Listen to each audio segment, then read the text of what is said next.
2024 abato na kwawie ye onyankopon no asine hininti no yemfa aseda emfa emma no na yenka nchiro yetiefo nyina so se pacho adwobleo wa wadi entwo no gitum we kuranye Ghana na awene na yentimi enko yanim Sompa TV sunie Tera 1 TV sunie Sompa 93.1 FM Sompa 98.9 ewo sunyane ene bromantem na fe Sompa 90.7 so ewo eye nkranza buno epo ye mantem dwumedie no eye healing point wapomode ho nkyerɛkyerɛ dwumedie mapakwasi adabia no nsia bopɛmu a ena yede esom wo ya enenso ohene irema me ekua yeboa esiama bronya matena se doctor Yusuf Salifu waba beka yensa yahwetwe nkomo we se ya che we ne de tosom prensa ena yede ebewie ye enne na se also ho nkomo twetwe ya last 2 weeks ye start say ye ne nyankopon ya adomo a doctor ede ye bewie eno nti no kaya ho ewo Facebook no so Sompa TV Ghana ana Sompa 3.1 YouTube no eye Sompa TV Tera 1 TV a Theatrical Research and Treatment Center so anasa 21st Clinic Facebook ho no onsa bekan yen ewo ho ma yanko doctor Yusuf Salifu 21st Clinic ehwia overseas branch ho ena ofri eba ye doc pacho ye mo akwaba ya na pacho wona mo tisen nyamna dombo ko pa de oto atad no so no say da na sepa pacho yo na so beti ebusiama mina manager Daniel Mr. Daniel Ajimai ono ene director edema eye healing point dwumedie da biara da panyin nya yemu da biara da maye na no ase papa pa na Dr. Blaze Foster so panyin pa maye na wase na ye ncha ba bia wo bia doc ye hye enkomo twetwe na ase de free eye ulcer maye de remu eye peptic ulcer entremu dodo na ade maye last week o maye remedies bi nanka o de kan pepe ba be so so na msi na obi am ye frum dwame yes ade mokosa ye dey esa sai ayi ekuro a ye wo ye funu ni mu na ase a wo ba be kire ye ni so eno nti no wada roma bi enne na obi anya adaje a wo tie yen fa ye nkwa ye chikakra osa ho enkomotwetwe ne sen ene ye hyase symptoms ene causes no na wo de aka ho de amaye wo wi a na risk factors bi e wo ho no de aka ho na remedies na wo de my last week no watimi de amaye na enne watimi de bi aka ye ho se be ya ye nyina no ye betimi ada ye ho so na bibisa akrampo ba yetimi anya bibi ayo ansa na ye to anamon e de ani akyemu aya sabenti mpacho meja kasemu na ma yo meda wasepa yie maminchia obi biara otie yen ene ahwefo nyina na sede osika ye no osa de ya na eyekuru na se eba so ayam se atete ne ho discomfortability na nipa ne community no ya na mpempu na wase ye pe ho pomasi bra na se ye hwe kwan a ye betimi edi asa saa yade we na eno ho komotwetwe ana ye twen last 2 weeks ane ebesi enne yesen chire musa akosi kwan ya befa so asa yade no abra ye wo fie na osa ayaresa de eno bebre na mum se obenya de ebesi ama na akopa no enti aye wo se o tie eye Tera 1 TV na se Sompa TV Sompa FM na follow eye healing point dwumadie na tambia no sa dwumadie we yetimi ede bro na atimi aboa ma yaresa atimi ayewo so wodia na yakase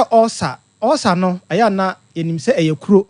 ana yakase no yehwe peptic ulcer na se yehwe peptic ulcer dia na kire se yehwe ekuro a ewo yefunu no mu na ekuro a ewo yefunu no mu no aya na yase gina emiamia ahodo bi ewo yefunu no mu kire se pipe na se droban a ede eye aduane efiri wanum ekọ oyefunu mu ankasa no ana afei oyefunu kotokuo no mu aduane kogu mu no ena onso no nketwa no mu nso no se ekuro ebeto ho no ma eno ena efre no peptic ulcer hye no so se saa miamiensa we ya mabosu yi ekuro betuma beto ho no miensa ni nyina ewo nipa ba akumu saa nso na betuma beto mienu mienu ana se babi ba akope ewo nipa no mu na se eba nso dia na kye se eno ena ye frɛ no peptic ulcer eno ho nkomodidie ana se nkomodwetwe na ye di ya ebesi enei na se dia misi bo emiamiensa saa ulcer we ana se ekuro etimi eto no eno e de yeba types of ulcer yewo and I said types of peptic ulcers yewo egumu ahodo sen first yebeka say duodenal ulcer eno ye eye babra ekuro abeto eye onsono nkitwa no mu no na yewo esophageal ulcer eno so na ye ekuro abeto droben and I said pipe de aduane firi wanum saa ebe ko ujafunu no mu no eno so saa pipe na efre no esophagus enti eno se kuro ebeto mu eno eye esophageal ulcer ana afi bottom no mu odidi aduane kogu mu no eno efre no stomach na nkasa no ana eno so na yefre no se ekuro beto mu yefre no gastric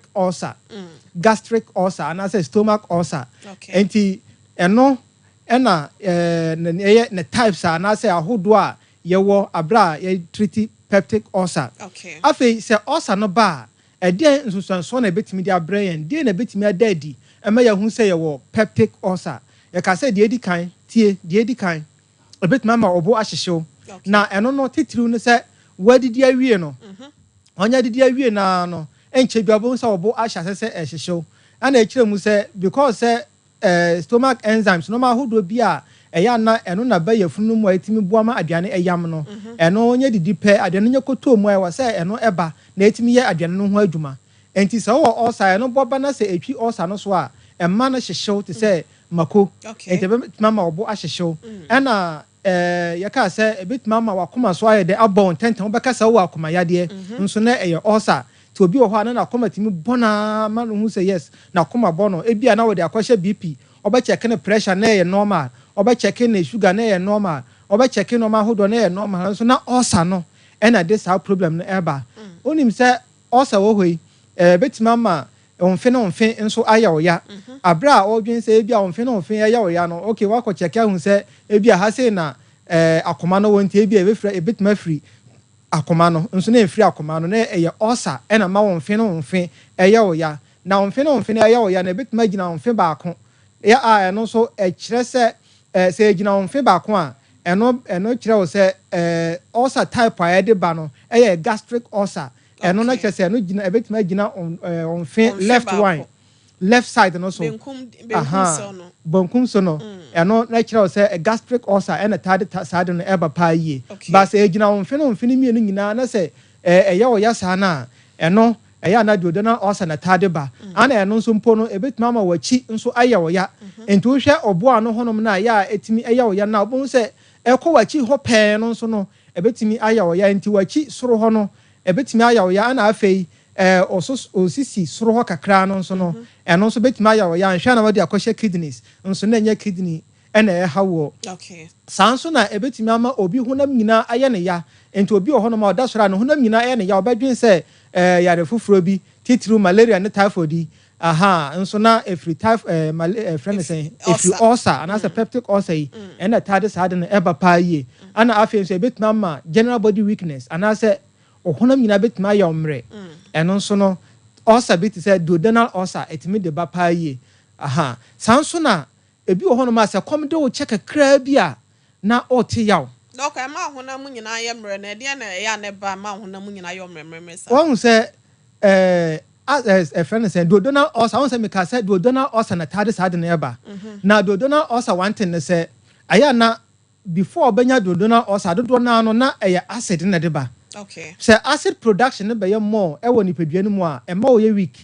ba acid already wa me ye hu say e wo yefunu yefunu ni mu e na boa ye ma aduane eyam anya sa sanity enti se dɔɔso na boba sora wa bla information bi aba ho no dɔɔso na akɔkɔ se sade no acid yes na akɔkɔ se a friend say ulcer na ebetwi won say yefunu no ankasa no e wo no protective mechanisms and I say line bi e wo kwan bi a e fa so bɔ no ho ban enti se acid no nya free ba bi a ahobambo no dɔɔso ekɔ ba bi ahobambo no den esu a ebetuma ma ulcer ntem na bia ba ko eye dodonum honom eye onso no nketewa no mu enti enti honom no se acid no production no be dɔɔso pe na se ekɔ saa onso no nketewa no mu honom na eno ebe ma dodona ulcer okay what I say because eno ahobambo na ewo honom no esu akakra esen oyafunu no mu ankasa aha enti na ya na ma honam yomre na didie na bi wo ho a acid na nkasa na ma honam yomre okay acid no won say nipadua no bambo ne wo no afiri ho akwa bia ne ho bambo ni swanti no na ma honam ni mu ayemre say nipa nkasa no say onipadua no acid ebe dose bebre ma wo yemre okay so what you say okay aha onipadua no acid ebe dose bebre ma wo sha say wo ye weak kakra aha because ebe sha say ekum emmowa bi a no crampo ye good emma good bacteria emma nipadua no what you say enti say acid say ebe ye more e woni nipadua no mu pe obon say nipadua no sha say eyemre because first immune system na nkasa no crampo no ebe down okay nipadua na ho ade ebetimi dia ko atia yarewa ne ade hu nipadua na hu utimi hu say nipa we die no ho edin kakra kire say okoda ntontom saro krampa hu say obenya malaria because nipadua na ho ade no ankasa wo soro what you say the moment acid ne dose wo mu no aha the moment acid ne be dose wo mu no mostly no ya na ekele ana say ekum emmowa nketwa bia wo nipadua no mu a ebetimi aboa ma nipadua na ho ade agina brane okay what you say aha eba na sa ho ande mapai wo say unya na sa kina ahya ama wo ye weak okay aha nti acid soro wo nipadua no mu bebra obe sha anya general body weakness na menti ase sa say ya na ohunam nyina yomre but ncheche mu na ode amai na ya ase da se sa penalty nti 21st kan dia ode ya na ode ase sure aha enti no ya say ka say ekom de kakra bi ana o te yaw na mmom no ebi ohonom nso a aduane to yemu a na o te yaw ni nyina gina ba bia ekuro no ebegina okay what you say enti say Donald Osa say ekuro no ewo onso na nkitwa no mu dia eno say kom edewa obeti yaw ana wadi dia wie no 2 hours 3 hours time obehya ase ate yaw bi okay ena say gastric ulcer nso dia eno nye didi wie ya na o te yaw onye didi ya na kyerese yaw na eden eba enti Donald Osa na ya mpempi no anadwo na amanfo ada no obi ono a owo sa kind of ulcer no bon say aka no ho denden dia anadwo beka say emergency case na aba okay nso na ulcer no na ha nipa no sa no okay what you say ebetimi ama obo afono pa yie ebetimi ama obo afono sanso na ebetimi ama wayeden sebio wafe okay aha na ye wo binim wo hono ma tambia na ombesora no pese omotwitwi omonse omonye di brush ka omo anu asa omotwitwi na no na nobo efono na asa de onfe da sankrofo no ho omo no so pese eba nso no so efie dabi efie no pese eba but entimi ma efie no ma efie no pese eba so emba opa ye o emba what you say you say ebia wan kasa o trigger no okay say ebia o de bibi show minimum ma brush no okay aha enti safo no ho every morning o mo de brush be ka o ma no pe na oya fe eno sa no dodo na no gastric ulcer okay ulcers na say acid reflux and ni sa de no ye den eba what you say aha enti we nyina no eye nsonsanso ahodo a ebetimi anya abra ye wo ulcer ana hya no so se efia no mpo eba na se ebia efia no ye green ana se yellowish green bia na wa hu se enso bia egina bonyoma no mu efia no bile no eno so na aya etimi boba osoro etimi boba obosoma ohun se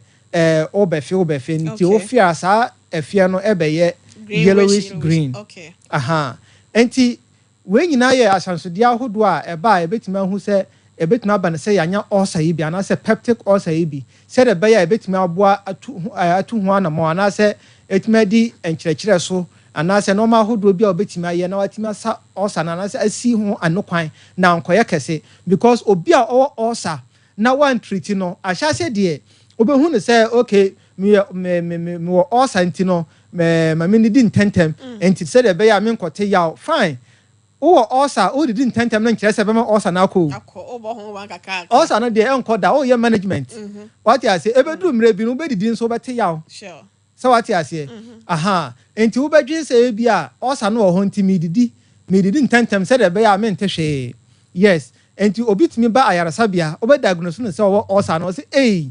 me da me makom ndimi o na sɛ kom nkwa na de ba so what you say aha enti Dog, say one enya treat ya kwa na de ba but come to me de ba. come to me the body Okay. say ebia obi ho yo time bia o kire ne yam kom saa o kire ne yam kom saa to aso a bit manya ulcer because stomach acid nanka say woni padua no mu no eno time bia eba what did you woni di yo Eba. aha ana eno so ba the more eba no abra woni di ya ebenya aduano aye den adwuma wo so no aye adwuma wo so no ebe ya adwuma wo yefunu ankasa Okay. entina edidi ma wo ulcer Nti anopa no mu ho no maye misa we se ni enhye no so breakfast no se me sorry anopa be no nsia ebre be na wosenka medidi ebetimi aboa me mabọ me ho ban free osa oh 8 year normal the 2 hours time from what sorry free bed so no yes. be 2 hours time na wose utimi have no breakfast 8 year normal but okay. So ulcer pa 7:30 was so didi obi an time o sorry onim obi an time o sorry de na o sorry a on say obi an de odi ansa na wada so what you say sure obi o hono ma wakono man ka na adwo ansa na order ti sa nipa no o ma no up to 8 krampo problem beba oh okay wano man ka na adwo ansa na order enti digestion na ye fast throughout the night ono man ka ansa na wada some mistake na man for tire no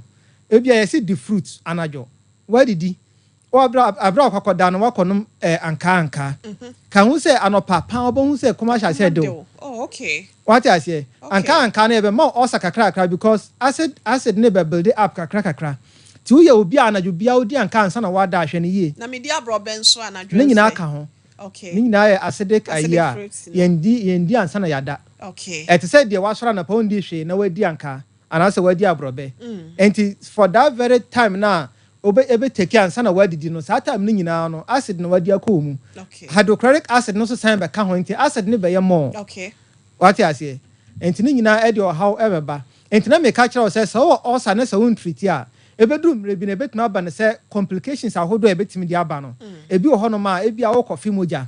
ebi wo hono ma wo konya intestinal bleeding say ebi a emoja ebenyunu wo onsunu mu ankasa enti wo behu say nipa no okogya nan a na moja wom what I say na chese dog de okay then you ma ya na o muta wo kokko nsi me kwaja nan so me hu moja na kokko ebi tibi ya osa no ebi timi ya osa no enti wow na sa kakra ebi ohono ma moja na nyunu wa unhu because kakra sa no behu say wo banya anemia enti wo ha na wani so ebru kakra o moja ni na enyunu fa nso no nim yes na wo ja wo na e ba bonten enti kakra na e ba no wo behu say o nya anemia e ba o moja ewe wo behu say o moja ewe kakra sa enti ebedru mre bi no behu say o ti ho na wo sare krampa na wani so ebru ana say wani so ahya say obru kakra na wakoma ba won tentem ni nyina ye asansode a betuma akira wo say omoja no ye den eso eti ana say ewe onya anemia okay na ye hye no so say nyankopon de e wo ne nimdie mu no wa hu say wo de no ma bi atu akwan mu a nipadua anka wo say ebo ye ho ban na kire say amaya nya ulcer na say even ulcer empo eba nipadua no wakwan ba ko so e betimi aya ye nte ya obi ana say enko hayen what I say enko hayen na mom ya so ade ne no ma bi aye nti no ye koye boro so a na afa ya be distracted de obo ade aye no ansa na ye be ye de distracted de obo ade aye no mama mi sa we so bibisa bibi wo na we nim di form say osa no e ba nsunsun so bi be yi ne ho ade wo nipa na Johnson na ase na jana mu am na hu se bi a eno so osa bi ba na yes na jana mu de aya na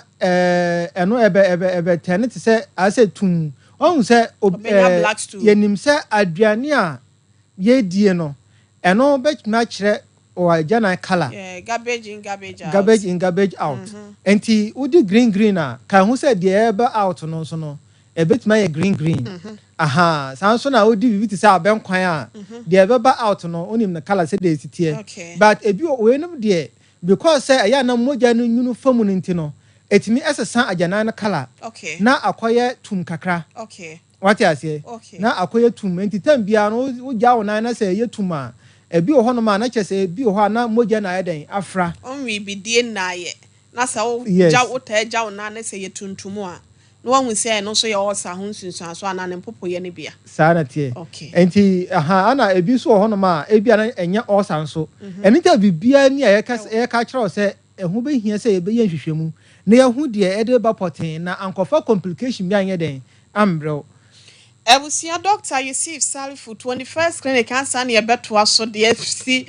baby a wo yes obo ade ne ma chese yankase be bibia ma na se no ye ka wo say 21st clinic dwumedie e na wonom sponsor healing point wo hwe yen e water one TV so Sompa TV so na wo tie yen e wo Sompa 93.1 FM Sompa 98.9 asomo e wo sunyane ene ne mpotem na eye nkranza so Sompa 90.7 so etomadesha mo obropo ye mantem Facebook no live Sompa TV Ghana One TV and Asiatica Research and Treatment Center 21st clinic ni nyina da on sabekan YouTube no so Sompa TV and One TV a ubehu ye doc na woka enema bi a yankase ya obade niema waye sebe ye betimi aboye ho ban de free ni pedua no ho yade wa hodo ho no ye be yama ne de aseye mpacho ya ye krado ye ti o nansa na no me refi we o peko sebia de free osa nkomotwetwe ho anase 21st clinic sciatica expert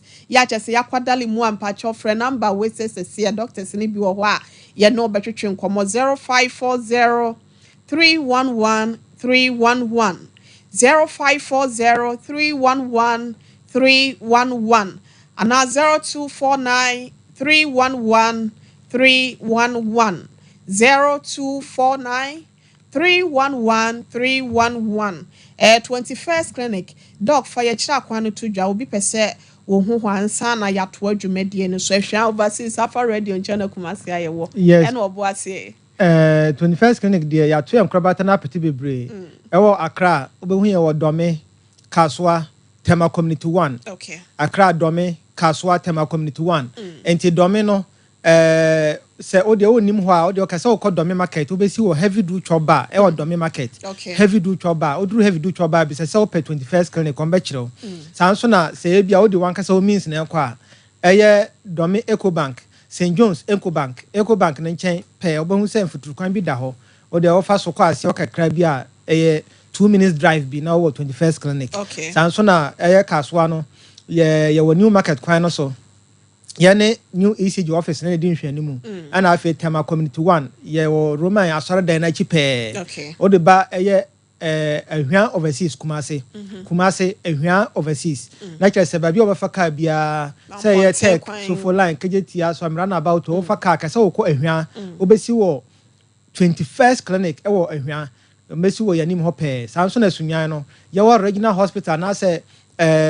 teaching hospital no sunyane teaching hospital no na nim ho pe first gate no ba bi o mu ATM machine no no nhwe anim ho no e na ye wo takwa yewo koforidua yewo obuase takrade yewo techiman nkranza go so brekum eno ane se obefre number na edi tu dwa no 0540 311 311 0540 311 ye bewia be send dia tu dwa nti no okay ye twaso na me kire wo se obo ade nimdie mu no ode no ma bi wa hyehye no ma hodo a ebetimi aboa ma me ne wo ye mbanya osa empo se osa na bakrampo na embe hayen de etene se enyina anim se acid e wo yefunu mu enna ya na mpempi na etade osa eba pa na eno se ewo yefunu mu a eno de ebe ye ne se adwene na wadi no ebeboa ama adwene na timi ayam ewo kwan bi so a nipadua no be den ebetumi ayusuo na acid no se ekoba ne se acid no ba na se tambia no eba ebebro so a eya na ebetumi ahayen enti nyame ede na se nyankopon ede eye amaman asen ye yefunu woma no mu se de ebeya acid no eba enkoka yefunu mu woma no na ankodidi anye den anwuram because acid de ye nyina se ye te acid ho asem a yenim se eka honam no krampo a ebetumi ama honam na woro sa be pe na eno so ewo yefunu mu a ebetumi edidi awura yefunu mu na edikuru abrew sanso na etimi nyankopon anase obo ade etimi aboama moja ebetimi adi afusane de nnuanunduro a ewo aduane a wudi mu ene mframa pa ewo moja no mu etimi di akọ yefunu mu no ewo se etimi eflow pa ye se de be ya yefunu no so do etimi adi ne duma se de esafata na etimi aboama ekuro bia embe ye den ambe to ho ana afei wasa hye no se ye wo bibia efra no bicarbonate nipadua na kwa bia efra no pancreas na e produce no na se eno so e wo ho no ma abra acid na be ye bebre no na eno so abjojo acid no na se abra acid na se ena efra no bicarbonate enti se onya osa krampo no na se bicarbonate no timi produce yie pa onte ya obia yes nyankopon ne nimdie mu no ena wa hyehyɛ amayen che se obibia timi koso pepepepe na se acid production na se ubenya osa mpo a bicarbonate no ya adwuma osa no ntimi nte ho yawo eno nti a obi kwa yaresabia ye beka kire ne so wo osa nso so onte yawo bia what you say because bicarbonate no ho enti enye produce pe acid na ebetimi aboa mo wate yawo no e ma na bra fam na de be mpa na betimi ama no ma hodo we nyina yakopon di ato akwan mu no ekoye basama otimi nya osama ohotimi akire wo de edi kan ye wo abo bi efra no Helicobacter pylori and yes and as H pylori eno se eba yafunu no mu a eno so na dwumadie ba ko no se ebe pe asetena ebe tena hono ma ebe didi awura eye amaman na ese hono mo no na akọ we efra no sen yafunu wo manu mu e kire se acid na no ye de ne de eno saa abo no eno eba e wokwan bi so efa so bo no ho ban enti ebetina mo ebetima atena mu afi bo na e haw enti etimi di kuro eden eba ho ena eno firi ho no ma painkillers ahodo yenom painkillers ahodo yenom bi ti se non-steroidal anti-inflammatory drugs me person me bo painkiller bi adi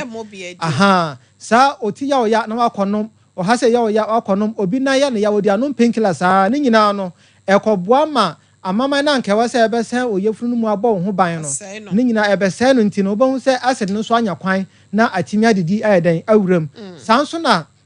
obi ohono ma nsade ankasa ayenom nti no san nsade no so ebeboa ma acid no a produce more ena afei wona wotwe nwusi ahodo nwusi no so akasa no eno so kuta bibia chemicals bi efe no nicotine eno so ade ba kwa etade ba no se ebetimi aboa ma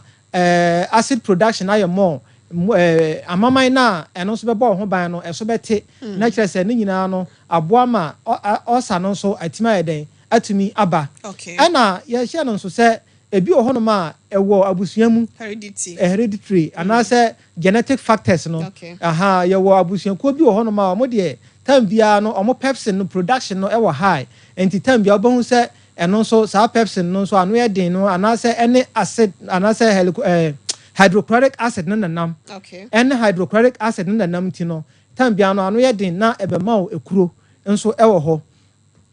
ehonum na ye hwe se de osa etete amanfo nti no kwan ben krampo na betumi afa so asasa yade we na ye ka se ansa na obeko osa yade first so check your lifestyle wadidie mu ade ne de na enya mawo ade ne de na ewo se wo ye na timi aboa ma yaresa na timi akonkan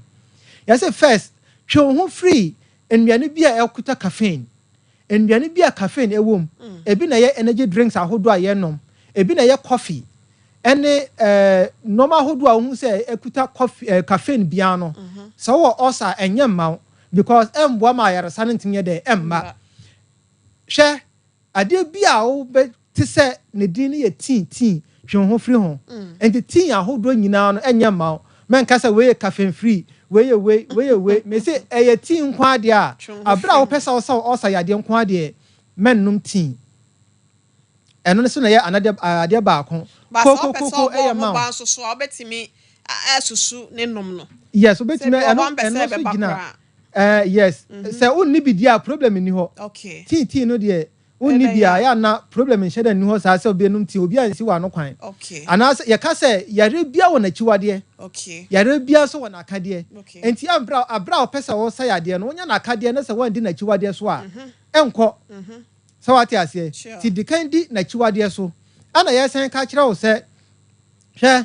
painkillers ahodo a wo nom ni nyina so na wa sa we den otwe ho free ho nduane a ya chichichichi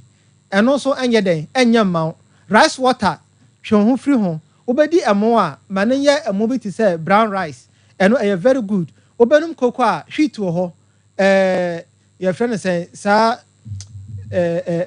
moli koko krampo no enye bad okay so what you say ena ye wo koko ahodo a kyerɛ sɛ ɔmo yɛ sa koko yɛ ɔmo tɔn no Tom Brown so yɛ okay so what ase okay ana yo koko ni bi na oats okay oats na mpesa me boss ɛno so yɛ so what ase enti ne nyinaa yɛ no ma hodo a ebetimi aboa nipadua no ɛna sa green ni vegetables ne nyinaa ɛboa nipadua na kyerɛ sɛ odi a ɛno so betimi ayɛ den aboa doctor obo ase wa ha se no ma me wadaroma osi obi owo osa no pese wosa no oni emo bay brown rice na say white and I say plain rice no white one na any go for do na na ahwe mo yade no mo kina o eno susudi obi yanimo say we say o me kire ne a obi o say ayi Olivia na say o call hospital yes o say so da bia mo no ote ase no ma otodi na say wentie wo yanwumre ya wote ho a wotie ye ehwe ye na say wentie ankada bia obeyen nsoso da na yade ne da so ho na wo no mu no nsoso na enko because na chiwade ya wose wo ye no wo ye de ebetena wo TV so eka ne nyina no eye adwuma wo but ya mfa na chiwade anka ho ma wan di so a enna ma no ko no eye din e ma no kwa animu but wo di so a etimi boa ma no kontem what you say make me chiro remedy bia o ya within 7 days no all sana anhwa obeka say ekọ what you say because on tehwe bio but say one di na chiwade so a chese no ko no be yedin ekohinta asa konso na enko ye sana tie enti no e wo say odi na chiwade so na chese na atimi aboa ma all sana ayeden atimi akontempa ye enti no ma ya obobo so nyina no e wo say otimi ayeden edi so pa afi spices ahodo spices ahodo edegu nkwan mu ene stew ne na asefo no eno so behwe so na wate so already ne ka say alcohol ankasa ansa den ankasa ne den enya mayen afei hon say so osa aya na ense so bechi no yom kom obi ho no ma osa nso sori a say normal ade yonti no osoro obeya ade saa kopem say 10 bebo ansa na wadidi wow obo anso odidi nso ana na yem ne ye nto ombeso obedidi kra ompeso obedidi kra ne nyina so wa so what you say odidi na so yemfunu ye wo ya ye wokwan ya obefa so aye no na atima abo ama oyefunu so ye den enko ye wo ya nti o re he obi wo honom ne osa abra koma de na kakra e wo se odidi no na wakodi ampesie wo ye didi ya oyefunu be ya wo ya na wakodi banku wo didi ya oyefunu be ya wo ya e wo se o something light bit say ebia koko bi enom kakra so what you say and I say wheat your friends koko yi bi krampo na pepe dia ne nyina eboa ba obi ohom so a abra wo acid reflux a eno na de no osa eba no enye ba ya na akono milk was ono milk na ato no hwe obema condition na your worse ono milk na ebeto de but kan hu say with time na ebe your worse kra because milk ne de eno eko ekoda ni ama acid na nka ma ote yaw no eno ebe brenase na mom ese ma acid na be produce more because milk ne say no e protein so de anya koni pedua no mu ete say de owe nam ebe ma acid production na basoro say de ebe ya ebetimi aboa ma protein na ewo mu na atimi aboa ma na yam so what you say enti milk nso e den enya ma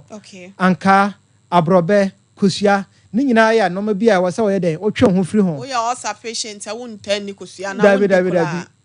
wo ye ulcer patient a undi David de ya chi de ya no won de ya chi de ya no de ya chi kroppo na e kankan enti de ya no kroppo de e bia ne white no de ya no white no na obetima den adi kakra aka yok ne de nyama ba akokra eno site ya milk na ekoda ni na de amawa eno so protein na ewo mu no enti acid production be den e be dawson enti abra watima hwe we nyina so awie no ena ya ka kire wo se wo be se osa na nhwehwemu amana be dadi se ye wono ma hodo bebre ho no ma betim di asa osa ena e kire ba ko bia ye tatahwe ye so betima yusu aloe vera juice and also aloe vera gel enti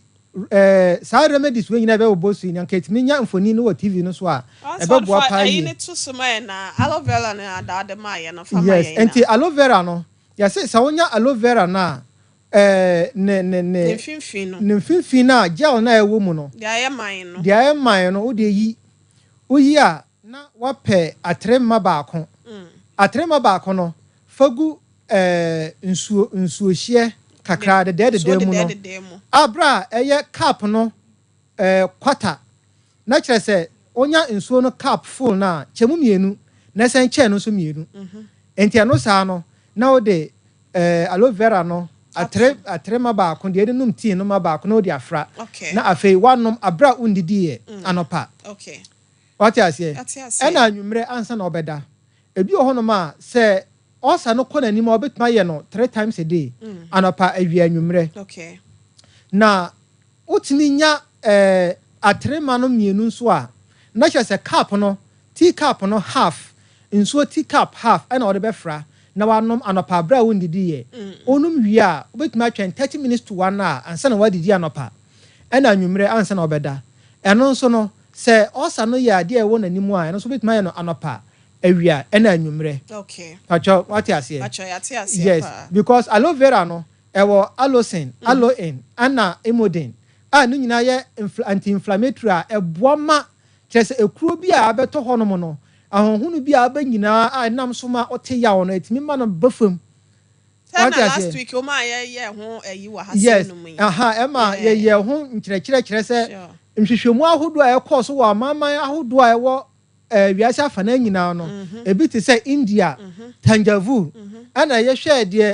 esi ye ewo Ukraine a omo de ye nhwehwɛmu ahodo ehu se etimi sai ade ma pa ebi krompo ho no ma ye de wo bi panie eno nko ma fa bro bia nka eno nko ana ye hwɛ de omo ye no wo America eno nso nipa be ye 100 omo hwɛ omo nyina no omo nyina ho to omo kra abra 1 year eba ye no krampo no osa no nsan ba bio na kire sa tu ase kra what you say aha enti ye ka se aloe vera etimi sa osa yade a nhwehwemu a akoso wo even emwa ne nipa nyina mu ena ye gina so ede ye saade na ya se de ya ni da ho a ya ye bi pen a ye de asa yade ena ye kire wo na se wo so odi so na wo timi ye the same thing na odi nhihye no nyina so wa sa wo so ho ye den ho tawo what you say aha apart from say e was anti-inflammatory properties no ya say ekum kuro ankasa ya kasa bibi ekum kuro a kire say abra kuro abeto honam ani a wo de aye so krampo no eboa ekum no kura ma no contentem okay enti eno na meka say abra ja ahyehye obi krampo no wanya hwe krampo na sa wonya aloe vera de yeso a wawie gel ne bi no what you say aloe vera gel no wo de yeso a wawie okay afei yemfa aloe vera no ento nchen eno de abra obi wo asambisa bi anasa question bi e fa ho no de ye wi a ofre number na ye beje wo so but yes hwe cayenne pepper me boss last week cayenne pepper ka se pepper de obi anim say mako atenti and wo kwa yare sabia so de a ye be ka kire wo say wo osa me ndi mako ana me boa aha me ndi osa mendi mako osa ndi mako aha mendi mako abra wo osa ene de be ka kire wo because mako hoi eno emfa osa mba okay mako emfa osa mba na mom yenhwe se ekuro abeto onsa ho na edi mako aya so ebe hyehyew ebe ya oya because mako na nkasa no ye kase ano ye ya ye nkasa ano ye hye anameboa ano ye ya enti mako krompo se ya dia e ka honam nani anase babia ekuro wa na kire se ebe boa ma na ye oya hye krompo nso ebe hye ukuro nim mako ni bi wa hye dog enti ono ye ebe hye ukuro nim sa pepe enetie enti se ekuro ewo mu na odi mako a ekohyeshi kuro no ama na ya oya enti ebe ye den ebe ya oya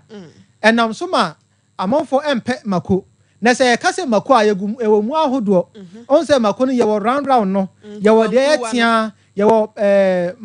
friend say nkete pa no ebia no ye yankasa aha we ye say cayenne pepper yenim de enti kase cayenne pepper no ntinye mako bia okay yenim de enti kase cayenne pepper no enti se bit manya cayenne pepper no mfoni wo tv no so a ebe boa pa ye na me pese me kyerɛkyerɛ mu no cayenne pepper no wahu se ayarasa mu no ma me fa we me kyerɛkyerɛ mu pa ye amanfo ntie ne ye no man ka se omo hu doctor bi wo tv so betimi edi mako abra wo yam kuro hwɛ ayarasa mu no ye wo bibia ye frɛ no similibus caranta tie similar similibus carenta SSC yes similar similibus carenta ayaresam term a Latin term eno nintia wa mu no like cures like ye wo bibia ebi wo hono ma ebetimi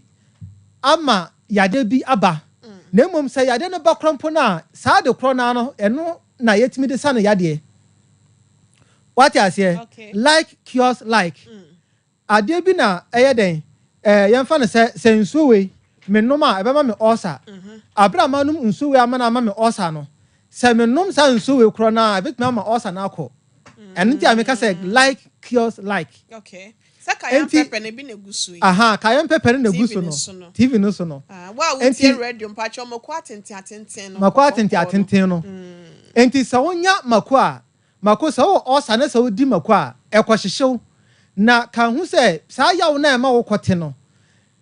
Mako ankasa no sa wo use se wo de sayade a eno so sen koma sa yawo ne noma hodo a wo beti abra wadi mako no. Eno so kwasa sayade na na firi ho. What you say? Ye nyina ye wo ho na ye hu se wo koto enku bi a no ye hye o so ba bi ya ya odi nku na asra no odi nku na asra no wo se sa enku no ehyehyew o se mako o se nku we dia no ehio no so na ma ya no ko sure ana meboa ayi sa net ayi ti ewo mu se 3 bam sa net ewo mu se enye nku bi ano ehye bia na ma ya weko ana se yade na mom ye nyina ye nim se ano ehye pa na ewe etimu se enne be ma ya na yeden akọ adenti ano de yanka se ehyehye ana se ano ehye ntimi meja yusu eno yetimi yusu na adenti a obedi bibia me na call ni inside na akọ hyehye sa hyehye kro na anka bitima hyehye wo ho na mani so no na waka se eno de be praw sa oyam no ne ma nko na honam ne nsunku obega sa honam ne nko na oyam nsunku so oyam de na say very fresh yes what you say ohun abo bi ti say your friend say ewo mobro say na produce ewo no sa mobro no say ekeka yes eka osesi a ho ebe honhono okay sa honhono na sa abo no kawa betimi dia banyina no se ohunamani ekoye sa yade no bia sa emmowa no mo de ye sa duru abo no so kun na ode ya ebe ko fast sure like cures like ye wo normal hodo bi wo ho no ma enya ka honam nani pe anhwa obenya kuro wo honam nani sa kuro ne ahonhono na ebe ba honam nani no ode ye so a ode sa de no ya eno so san be sa yade no okay ena ye similar similibus carenta emu ade ba ko pa example ena ye kayen pepe anase mako ye hwe ye ka ho asemi sa mako no eye no ma hudo bebre a etimi boa esa osa yade what you say okay eye no ma hudo bebre a etimi boa esa osa yade first eye anti-inflammatory ne kire se inflammations a honhun ahodo a etimi akoso ama enam so ama ote yawo no ebema ama ebeboa ma ano abrase okay enti wudi mako na se ehyehyewa eno so enye se bia wudi o ye okwan ya fa so ye no entitie me kosi awieye ye okwan ya fa so ye no enti wudi mako no man ko mu na se ekosa o yade krompo na ekoboa ma sa inflammation ni ade anyina abafam ana me ka kire o se ahyase no se ebia se yafunu no ahomban na wo yafunu no mu no se begina mapa na atimi aboa ma ekuro a wo yafunu mu bekọ a e wo se moja timi di afusane wo yafunu mu sure kayan pepe be yes adwuma no ebe ma moja di afusane ye yes ebe boa proper circulation ama nnuane nduru a wo nnuane a wudie mu mframa pa oxygen a wo moja no mu ebetimi akọ yafunu mu atimi circulate ama kesa yafunu mu so anya ahonde mapa no kayan pepe ebe yes adwuma no enam so ma even omanye stroke a yemfa na say ebia moja na ndia afusane ye wo mu no yetimi de kayan pepe esa sa yade no ema moja ne timi di afusane ye kama ema moja timi di afusane ye kama enti eyama stroke fo okay enso eka ho okay enti se o de kayan pepe ana se makowe bi ebesa osa yade a sa nyuma na ebetimi ayɛ edi aboa wo enti ebema moja etimi adi afo sɛ ne ye wo yefunu no mu ankasa 2 ebema inflammations ahodo ayɛ abafam 3 ɛyɛ antibacteria kyerɛ sɛ ɛmmowa ahodo a ɛde ulcer ɛba no ebekum wɔn anaasɛ ebebrɛ na ase sɛ de bɛyɛ a ɛnkɔdɔre bebree enti ahyase ne ka sɛ helicobacter pylori ɛmmoa no ɛno na ɛyɛ a ɛde ulcer ɛba na sɛ ɛde ulcer ba deɛ a cayenne pepper ebekum na anaasɛ ɛbebrɛ na ase sɛ de bɛyɛ a ayaresa na betumi ayɛ ebetumi akɔ nkan sɛ wate aseɛ doctor ne sɛ ne ebesi ɛde adi dwuma yes cayenne pepper no hatama no ho okay o hatama no ho a yama ne yɛ powder usi ma ne yɛ powder hwɛ usi ma ne yɛ powder wi a yɛsa atrema ne yɛ kyem 4 teaspoon no ma ba ko ne yɛ kyem 4 abra obi wɔ hɔ no ma ko kakra bi krompo kunu mu a on feel comfortable kra o sa nipa no yɛ ne kakra enti abra wanya atrema no kyem 8 na fa kakra bi egu teacup nsuo teacup warm water saa no half nanom anopa bra wo ndidi ye okay so what you say na nwumira ansa na obeda enti wanya atrema yes cayenne pepper powder na omodi atoso no enti wanya na atrema ba ko no na wachemu 8 wa o de no wa animu no obi wo hono ma wo osanso obetuma dimako odimako en ha no enti saafo no wo de ani enti wonya cayenne pepper no ti friend say atrema ba ko na uchemu 4 a na wapɛ nsuo teacup 4 na why dey odi agum na wanom okay anopa ɛna anwumre sɛ ɛyɛ adeɛ sɛ obetumi ayɛ no 3 times a day so obetumi ayɛ doc na we no yɛ yamo a me sɛ me mpɛmɔkɔ aba ne sɛnti sɛ me twi me mɔkɔ a meta yi aba ne firim we no yama aba ne nyina nka ho ne yɛ nyam ana sɛ bia yɛyi aba na ansa na yayam obetumi ayam ne nyina afra o yam mako a abra o yam mako no onim sɛ o yam ne nyina ama na yɛ powder enti yam ne nyina afra okay what you say okay ne yam ne nyina ma me bi sa ansa na aba no ewo mo e ma ne yɛ yam yes me mpɛ mako e yɛ nti obi wo be yi efe obi wo nso so a on fa sa o ka sɛ bi a on pɛ de yɛ a on kyemu 8 no sɛ bi wo hɔ a aba ne ni mu a yɛ ha adwen okay dabi tio wɔn sɛ me ka sɛ be ka sɛ aba no wo mu a yɛ ha adwen sɛ aba no wo mu a na sɛ wo yam a ha adwen okay enti wobetumi ayusu no saa na me kyerɛ sɛ de be ya bi a kakra bi ko mu a na enkɔ ha adwen no wa wo de wo soro ana sɛ wa osa no wa anim kakra no kyemu 8 na yusu kakra bi na emra ni kona nim na o increase na kakra me bi aka ho na o de bi na o ma ne dos kakra enti emra ni kona nim wetuma kyemu be 4 na wa yusu okay so what you say okay enti cayenne pepper no ye de besi ha se na ebi wo asembisa wo ebi wo cayenne pepper no so a obetuma friend wo back door okay afei amensan kire wade ba ko hwɛ me se ulcer remedies no edoso obetuma ye we nso obetuma ye ewo ene cabbage juice me ka se no obi so ho no ma obetuma ye aloe vera ene makonafra oh okay yes abra wanya aloe vera no betimi de pepper na eden afra okay na wanom eno so very good fast aha enti onso a otie mi a ebi a wonya aloe vera no ebi a wo suro mako no onso betimi ayusu eye ewo ena cabbage juice ewo no tie sa wo ye ewo na ewo no atrekitwa no ma beye 3 wasora na pana wundi hwe no anopapa a wundi hwe no atrekitwa no ma a ede num tea no na ma bako 3 na watete adi okay bako 3 udidi a udi bako 3 ni wi a beye 1 hour time ansa na bibi beko mu a wadi ana se ansa na obedi aduane bi a wadi wati ase anopa bra wundidi ye no na wa yusu ewo no afei anwumre ansa na obeda wadidi awie kura beye 5 mu ho wadidi awie anwumre bi a beye 7:38 no ansa na obeda no na waye cabbage juice no obe blend no o blend cabbage na no juice na wanya no na wanom cup baako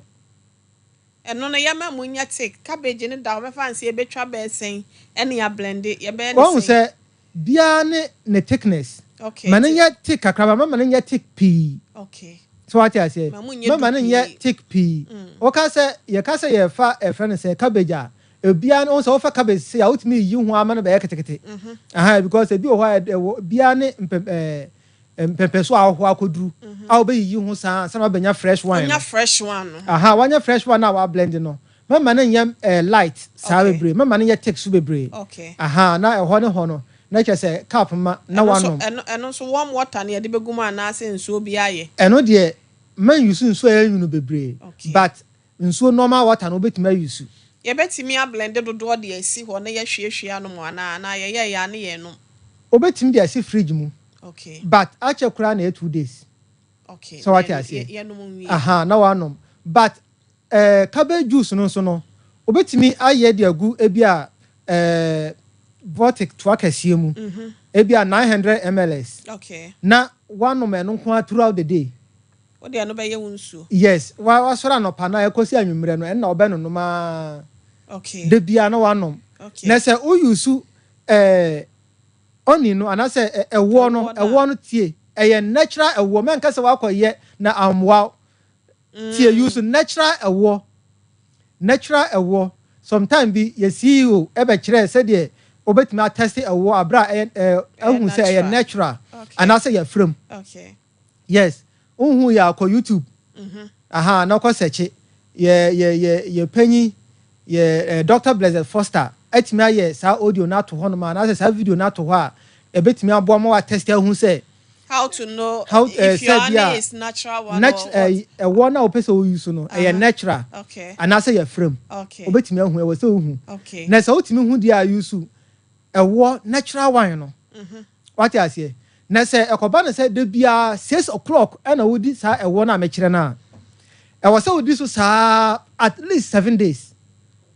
Time ma wo de bedie no. Odi bedie no. Wo say eno as that time na obedi no akopem say 1 week beba. Kopem say 7 days. At least 1 year kra na wo say 7 days through. 6 o'clock bia no. 6 o'clock bia wo say oh yeah. Okay. Ana anwumre nso no cabbage na obeye no nso no cabbage juice no eno nso time obeye no eno nso anwumre bia wo say ye no sa time na ma skip da. Doc adentina ya na mo kan dientia. Say bia 6 ma ye na bia time ni beat me kakra na mko ye be 6:15 6:30 a e de be na ebeba. Won say dientia ye pese wudidi anopa enwo say obe skip awiade na bia anwumre wa san didi e wa say san didi awia nso. Okay. Because acid production na eba no and as a normal hodo a ema osa ne ye worse no kan hu say abra we no nyam beto mu no egusu ye na adwuma ema osa no so eba mo enti say abra wanya friends osa na nya ho epese eba mo na no na ade foforo sa wuram enti say wo ye no ebia 6 o'clock ende na say ochina no pa okoye no ebia 12 o'clock a kan hu say emre no mu atwea ma normal hodo anka e wo say ema osa no ye mo no ebedi na adwuma what I say ebedi na adwuma enti say oma emre no twam sa na e wo say ansa na acid foforo ebetumi asan cause problem crampo no na juice no foforo asan kom na asan akobra na ase na atimi aboa ma osa na asan heal to aso. Okay. What I say? Aha. Enti no time o ye na wo say sa time corona na wo ye dey e wo say o san ye wan ye no sa e be boa ma sa digestive enzymes ne normal hodo a e de osa no ba no e benya emre adidi mu akwa ma osa no so no ama ayarse na ba ye din na kire say o de aduroma obi a o ka say take no time say ya o say wa skip dosage nda de no want me anteki what I say ni nyina no e ma ayarse no ye den ho asam ye din. Doc for the akano na yen fa ye dey sorry enti yen kire ye kira kwan ni biem na wa ya de papa mpacho enye 21st clinic na healing point so we hefa but oye wie na ne hoto na doc ebi wo ho na hwehwemu bi wo ho so oba hospital na yetimi ye man remedies na obobo so yi onim se we nyina no so obi ye na se ne hoto na ebi wo ho na ma otimi frɛ eda ya ase. Okay. Me kai say woman bi na maame enya say cancer cancer ya say leukemia enti o frɛ me say you cancer duro me ka kire say de cancer duro pa de ni because ya nya bia ngu ho na makasa be cancer duro sure enti me kire no say yewe no kwasa muni afa after 3 days no o frɛ me say de me kire no say na maame ye no na maame aka say wo sha say hu improvement okay enti o dey as pa enti no ana o san ebisa say onko so anya ne sen ana me san kire no more so what you say okay enti wo ye no say me ka say he yewe to so say at least 1 year ono so cancer nya de kutwa o enti o di so pa na kese ebo no ba na tima abo ama na tima akokra so what you say okay aha enti yare bia wo kwan ya fa so sa no yare bia wo na chiwade san so na yare bia e wo na kade na me say 21st clinic de medima no esie no sure me ka wo say ye sciatica experts na kese onan na oto asintini no a sisi echi won efa ho abefa oto ase na ate asiri musire mu wanento akofa wanentina fa onamro mu ho o de o hu hwe no o se onan ya wo ya so ye no ene expert aye den ye di hu dwuma enti obi o ho ana sisi mu tutu no pa obi o ho ana chibra mu na chikasa no eye ne ya oda onda obi o ho no ma oda na dwene se o tene na mu ana bibia so na nan o se muzzle pool ontimi enda na ontimi enda engina home sanso na obi o ho no ma ote ho a onte hwi o na abra wa sore se o nante na to ase twetwe no onante kakra bia na nan agene onante kakra bia na ya wo na badenden gisa o tena se kakra ni nyina eye 21st clinic pe okọ Ghana fana nyina Africa nyina no o de kwase achi se ope experts a omoye sciatica ho adwuma me kire se eye 21st clinic na mom abra waje abibiduro atum se eno na betimi asa o ya de ama abra oji 21st clinic edie yare bia efri uti ekopem na ase me kan se yetipaye yefunu yade se ye mojabuso aha obi o hono ma ojunson tentem prostate problem hepatitis awo bema bi o hono ma ye se ne sperm problems ayakrawa oba bi so hono ma nyensan no emma ne menses emma fibroid ne normal hudo bebre stroke aya na mpempi no me ka se so obenye stroke animonimu ya na se endru 1 week na nipa ni be ya so ya dudu na no ebedu 2 weeks de na wasan gina onan so ebi feli me da so what you say enti aya na de ya ye pen a yegu so ye a ye nim se betima ye de ye ka ye ndi ho akini ya ye bi afa ana se ye nsuro wa ye bi pen sa pepe enetie enti me se o krampo ogitum se ebi a o ya de no se obi na tu aduru a kan hu se mpaibo ena obeye de obetu ho anamo na mom tumi nyina a Nyankopon dia hye eye abibiduro mu anase haban mu no eno na ye de sayade enti wo de aba 21st clinic a obenom ye duru a ye de asayade ahodo a chem pempi no anase emfi ahodo a atwemu bebira ye de asayade no se wo ba wo de ka se